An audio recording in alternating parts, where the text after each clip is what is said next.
Well, it looks as though our undertones have dried.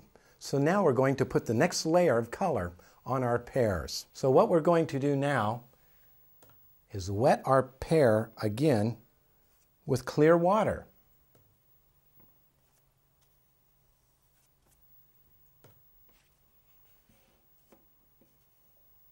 I'll move to the second pear, adding water to it as the water saturates into the paper of the first pear.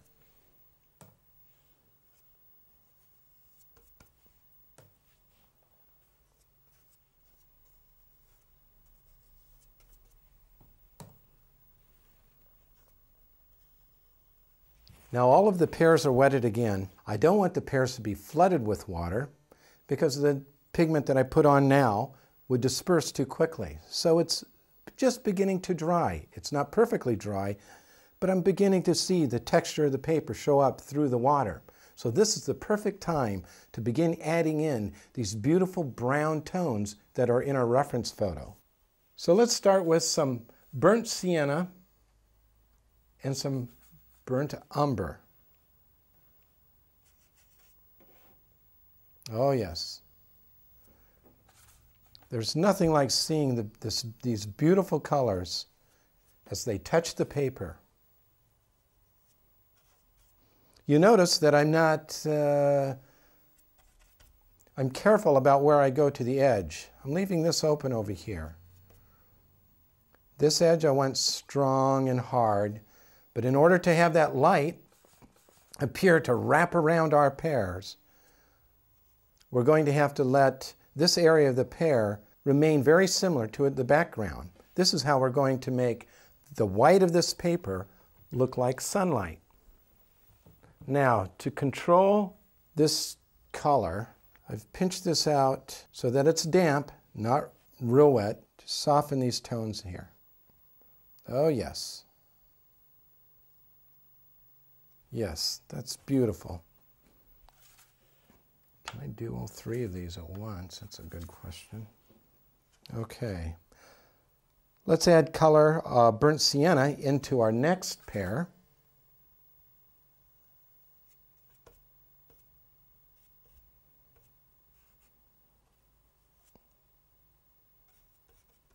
Yes.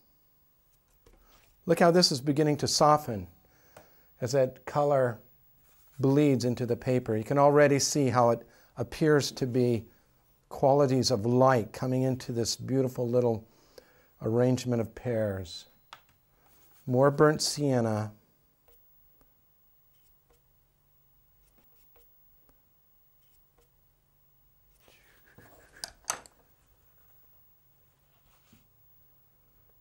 We're taking just the tips of this Chinese brush to soften those edges. Now the paper is still wet. We're going to add in these deep, dark, rich shadows now. We're using Van Dyke Brown.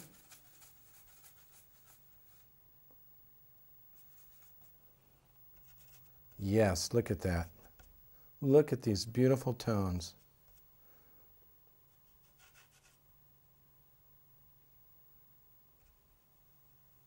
Oh, yes.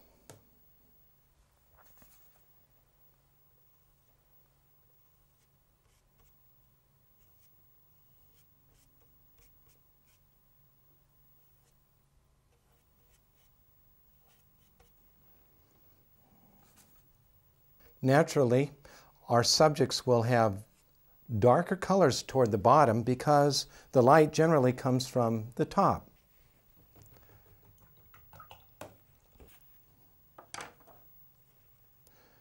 Now let's bring some of this color closer to this edge. We want the light to break into it, but we don't want the light to be so sharp and hard that the pears look like strange shapes by themselves. So we want to make sure that the contour of our object is clearly identifiable. This will bleed out very nicely. Look at this. Oh, let's switch back.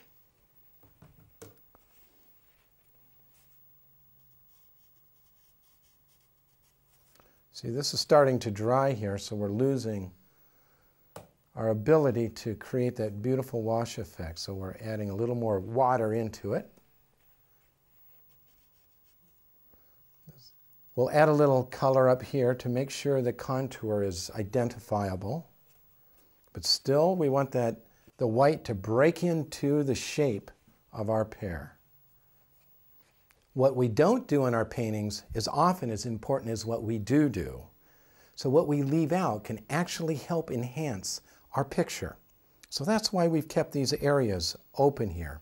All right, let's see if we can add these stems in here. We're mixing Windsor green with a little bit of burnt sienna.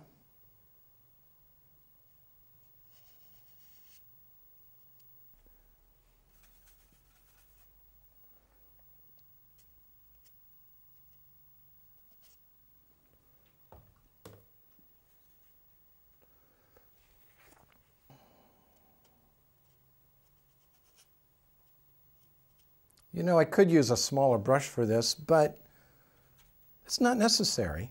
And this will give it character. It will allow us to explore by using a variety of brushes and using brushes in ways that you might not normally think of to try it, see what happens.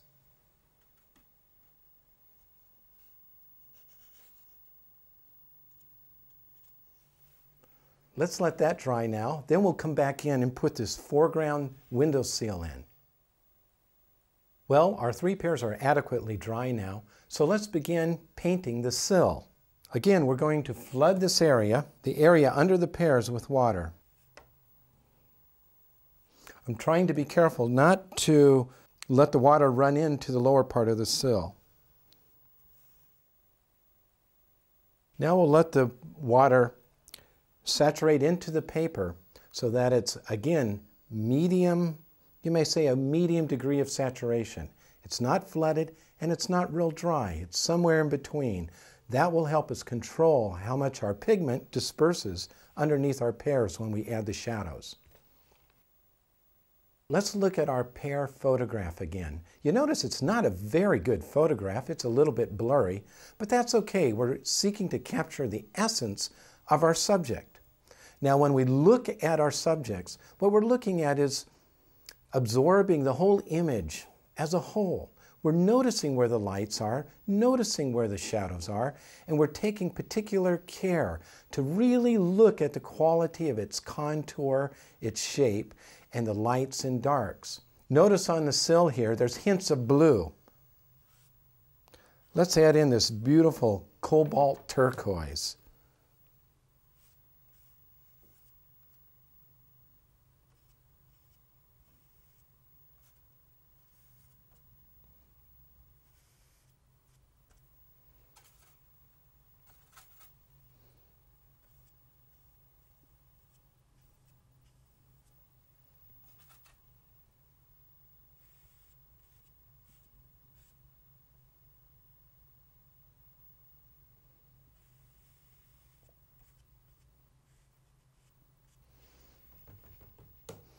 Now I'm going to dry my brush again, slightly, feel it. It's damp, it's not completely soaked or dry, because with that quality of brush, I can pick up some of the pigment and disperse it carefully.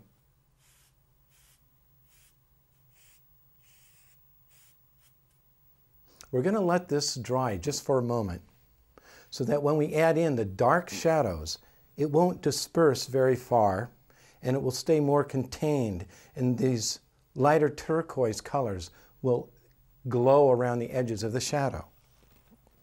Now here's where we're going to really punch the deep, dark Payne's gray.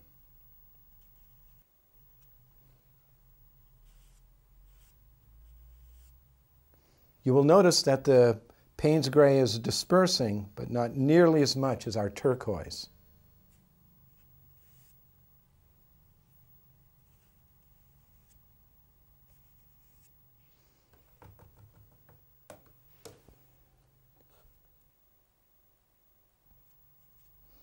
Now I'm breaking this edge a little bit so it disperses a little more.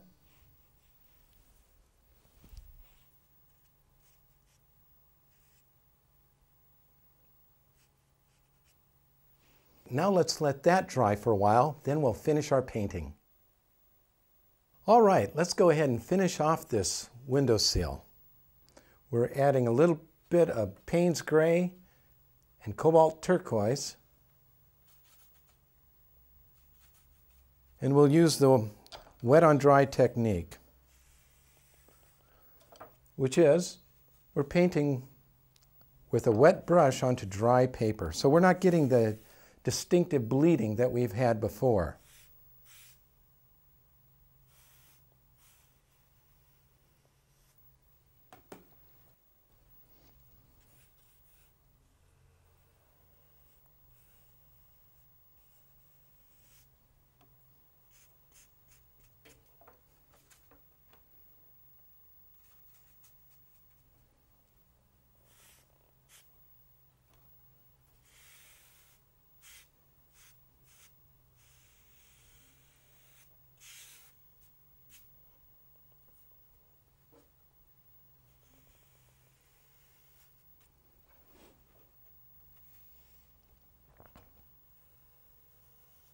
Now we're going to switch to a smaller brush, a flat brush, and put in this background edge behind the pears. In this case, we're going to use the mole stick, which is a piece of metal with a rubber tip on the end. And we're going to use this in order to brace the paintbrush in order to paint a straight line.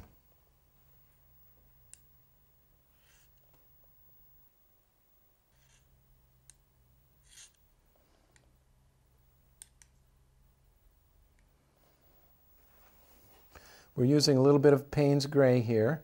We don't want this particular line, this element, we don't want this part of the windowsill to be really dark.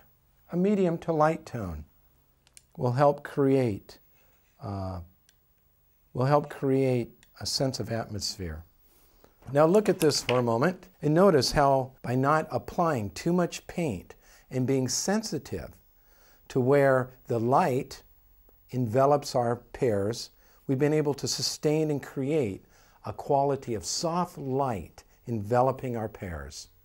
Now the key to this is to go about your day noticing the qualities of light around you and how the morning light is different than the afternoon light or the evening light. We've also explored the wet on wet technique and the wet on dry technique. And now the way to go forward is to enjoy it. Don't judge yourself and just have fun.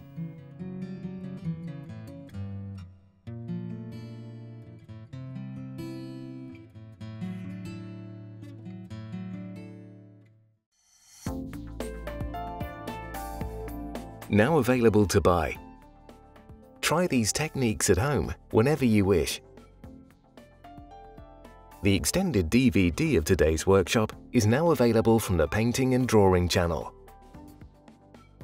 For further information and to order your copy, go to www.paintingdrawingchannel.com.